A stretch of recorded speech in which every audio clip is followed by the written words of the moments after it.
এটা মা মৃন্ময়ীর মন্দির। এই মন্দিরের বয়স 127 বছর। আমাদের এখানে সবচেয়ে প্রাচীন দুর্গা মন্দির এটা, 1027 বছর। আমি মা মন্দিরের মায়ের বিগ্রহের ছবিটা দেখাচ্ছি। মাগো একটু দেখা দাও। প্রথম দুর্গা মূর্তি এটাই, মায়ের মূর্তি প্রথম এটাই।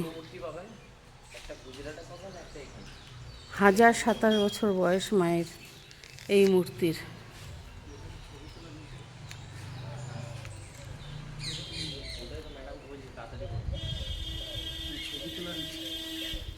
পুরো মন্দিরটা দেখো। হ্যাঁ,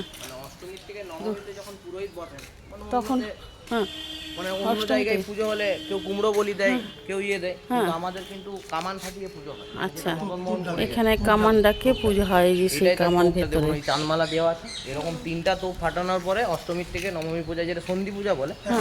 হ্যাঁ, আমি অষ্টমী থেকে নবমী এখানে কামান দেখে তারপরে পুজো হয়। এই সবচেয়ে পুরনো মন্দির, দুর্গা পুজোর যত মন্দির দেখো সবচেয়ে পুরনো মন্দির এটা।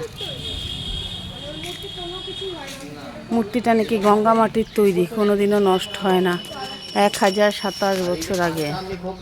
হ্যাঁ, 5টা কোপের মধ্যে এমন একটা ঠাকুর আছে, সেটার মানে মুখ দর্শন করা চলে না। মানে রাজার যে পুরোহিত আছে না, সেও পিছন ফিরে পূজা করে। ও, তার নাম হচ্ছে মা খচ্চর বাহিনী। ও, সেটা কোথায় আছে? এই 5টা কোপের মধ্যে একটাতে আছে, কিন্তু কাউকে কোনোদিন জানায়নি। ও আচ্ছা, 5টা কোপের মধ্যে মানে ওর এমন একটা ব্যাপার থাকে না, হ্যাঁ, ওর মুখ দেখা মানে আপনার কোনো একটা ঝামেলা হবে।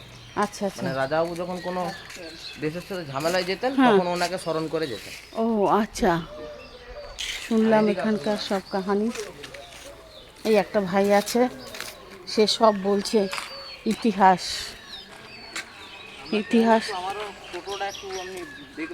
হ্যাঁ ঠিক আছে, এই ভাই একটু দেখাও তোমাকে। এই ভাইয়ের টোটো আছে, এই ভাই টোটো নিয়ে আমাকে নিয়ে এসছে, গাড়ি ঢোকে না এত ভেতরে। ও সব বলছে, আমরা তো ইতিহাস জানি না। বলো, এই পুকুর রাজবাড়ির পুকুর, মানে যেখানে রানীমারা স্নান করতেন। আচ্ছা আচ্ছা, মানে এটা একটা 7তলা বাড়ির সমান ডিপ আছে, মানে এখন 5তলা জল আছে। আপনি একটা পাথর ফাটিয়ে দেখুন, বুঝতে পারবেন গভীরতাটা। ও, 7তলা, ওই ঘাট দিয়ে রানীমারা স্নান করতো না? পুরো চেন সিস্টেম করা আছে, মানে পুরো পুকুরটা এমনি নামতে পারবেন ঘুরে ঘুরে। আচ্ছা, ও, আর ওদিকটা কি আছে? রাজবাড়ি, ওদিকটা হাওয়া মহল। মানে হাওয়া মহল, মানে ধরুন, আচ্ছা, ওদিকটা আছে হাওয়া মহল। রাজরাজ না না না, ওটা না। মানে ধরুন এখন আমরা এসি বেশি নানা রকম কিছু বেরিয়েছে, ধরুন গরম তখন ওখানে হাওয়া থাকতো। আচ্ছা, কিন্তু তখনকার দিনে তো এসি থাকেনি না। হ্যাঁ, মানে রানীমারা যখন খুব গরম করতো, ওই উপরে উঠতে বসে থাকতো। হাওয়া মহল ওইটা না?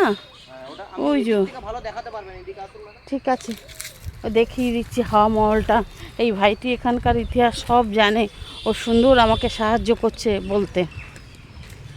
ইতিহাস না জানলে তো মুশকিল না, ও সুন্দর করে বলছে। বলো, গাইডে বলবে 450 টাকা নিয়ে নেবে আপনার কাছ থেকে। আরে টাকা, ওই যে হাওয়া মহলটা। এগুলো হচ্ছে হাওয়া মহল। আচ্ছা আচ্ছা, ও, সামনের দিকে যাবেন না ম্যাডাম? না না, যাবো না। ওই দেখো হাওয়া মহল দেখা যাচ্ছে এখান থেকে, হাওয়া মহলটা দেখা যাচ্ছে এখান থেকে। রাজবাড়ি ঢুকতে দেয় না, অনেক পুরনো তো, তাই ঢুকতে দেয় না রাজবাড়ি।